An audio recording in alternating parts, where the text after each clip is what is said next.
Hello, my name is Miss Marley-Trotter, and I'll be your instructor from MLT 110, Introduction to Medical Laboratory Technology.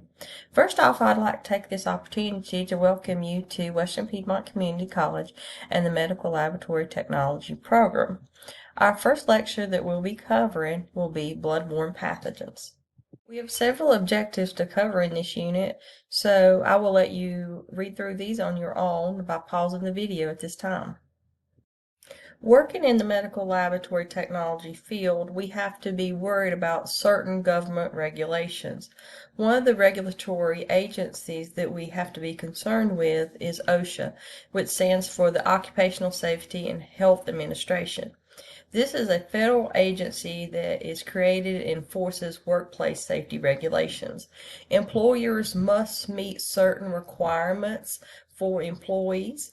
Some of those requirements include training, safety training, providing and ensuring workplace controls, providing PPE, which stands for personal protective equipment, and those are things like safety goggles and gloves, those type of things. Also, if needed, and this is needed in the healthcare field, providing access to hepatitis vaccines, making sure workers are aware of potential hazards, also that any dangerous chemicals, any potential hazards are labeled with signs to identify those hazards. Also, laboratories have to maintain records. That's an OSHA regulation.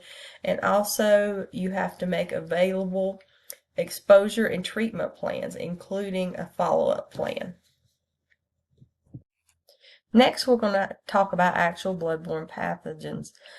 These are of high concern when you're working in a medical field, whether you're working in the laboratory, whether you're working in nursing, whether you're working as a doctor, any healthcare professional. The first one we're going to talk about is HIV. It's a virus that causes AIDS. It attacks the T cells, which are associated with your white blood cells. It does not survive well outside the body, but it is a sexually transmitted disease, and it's transmitted through blood and body fluids. Next up is hepatitis B, also known as HBV. It is contracted through blood and body fluids, and the scary thing about it, it can survive up to a week as dried blood on a surface. So if you come in contact with a sample that's contaminated with hepatitis B and it's on the surface for a couple days, you could still be exposed to hepatitis B. So that one is why it's of high concern, and that's why as a healthcare professional, the hepatitis B vaccine is offered to you. It is also sexually transmitted. Symptoms may not show up until 9 months after exposure, and it can lead to chronic liver failure or liver cancer. And like we were just saying, there is a vaccine. The last one on this slide is hepatitis C, HCV. It has a higher risk of chronic liver disease or cancer, and it is the most chronic infectious disease in the U.S. There currently is no vaccine for hepatitis C, and the transmission is very similar to hepatitis B. Some other blood-borne pathogens of concern include the virus Ebola, which is viral hemorrhagic fever, which some of you guys may remember the Ebola outbreak that happened a few years ago in 2014 when there was an Ebola outbreak in West Africa, I believe. Next up is Brucella, which is a bacteria. This usually, people usually come in contact with Brucella when they consume undercooked or underpasteurized dairy products. Next up is malaria and babesia. Both of these are caused by parasites. Malaria is caused by mosquitoes, and babesia is a tick-borne disease. Next up, and the final one, is prawn diseases. These are misfolded proteins that cause cellular death. And the example given here is the Creutzfeldt-Jacobs disease, which is a fatal brain disease. So, how are we exposed to some of these bloodborne pathogens? How do we come in contact? Um, First and foremost is you come in contact with infected blood and body fluids. And working in the healthcare field, I mean, you're going to come in contact with blood and body fluids on a daily basis. So through broken skin, maybe even a spilled sample if you work in the lab, contact through mucous membranes. Mucous membranes may be eyes, nose, mouth, different areas like that. Contaminated sharps, needles. You know, we collect our samples using a needle in a syringe or needle in a vacuum container. So you may be exposed by a needle stick. Sexual contact is another way. Another way that you might not think about is transmission from a mother to a child through breast milk or through utero. In utero means from the baby still being inside the uterus. So that's before birth, inside the uterus before birth. Mother's transmitting whatever to the baby. Next, we need to discuss what is OPIM, which is other potentially infectious materials, which this includes all body fluids, open wounds, and microbiological cultures. And in your OPIMs, this includes samples like semen and vaginal secretions, your synovial fluid, which is your joint fluid, amniotic fluid, which surrounds the baby inside the mother, serous fluids, which is the fluid between the organs and the membranes inside the body. All your tissues and organs could be potentially infectious. Your saliva and tears could be potentially infectious. And anything with visible blood or any fluid contamination would be considered potentially infectious material. So, how do we end up with exposures to potential bloodborne pathogens? So, what are the routes of exposure? So, first off is precutaneous, which is about 82%. This is where we have absorption of a substance through the skin. Next is through mucous membranes at 14%. Again, those mucous membranes, like we mentioned earlier in the video, is areas like the nose, mouth, eyes. Next at 3% is non-intact skin. This would be like an open wound. And finally, at only 1%, you could be exposed to bloodborne pathogens through the bite of an animal or an insect. And some of those insects that we mentioned earlier were mosquitoes and ticks, but also lice, flies. These are all different vectors that could potentially cause exposure to bloodborne pathogens. So when we work in a healthcare field, in particular, we're talking about the laboratory in this instance, we have to put some engineering controls into place to help protect us against those bloodborne pathogens. And one of the things that we put into place as an engineering control is a safety hood. This helps control aerosols. And in the image that is on the slide, you can see a lab tech using a biosafety hood to do his work. We also use splatter guards to help prevent splashes to the face. This is usually just some kind of acrylic splash guard that we can stand behind, and then we can work with the sample in front of, so it prevent any kind of splattering in the face or exposure to nose or mouth.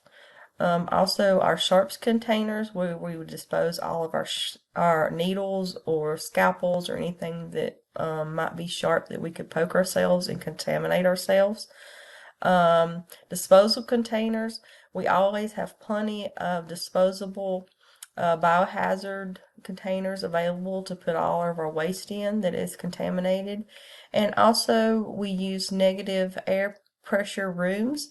But in particular, these are available in hospitals, and these are especially used for patients that are positive for TB because they don't want those aerosols to get out and expose more people. So patients are isolated in negative air pressure rooms because they don't want that air getting out and more people getting exposed to those bacteria. The next thing we need to talk about is lab safety. When you come on campus, we will have lab safety rules posted in the laboratory. But we'll go a few lab safety rules here. We wear closed-toed, closed-heeled shoes in the laboratory at all times, and this is to help prevent if we drop any sharps or have any broken glass. It'll help prevent any injury.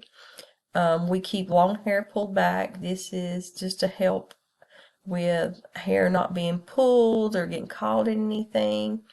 Especially that becomes important when you have a lot of automation going on.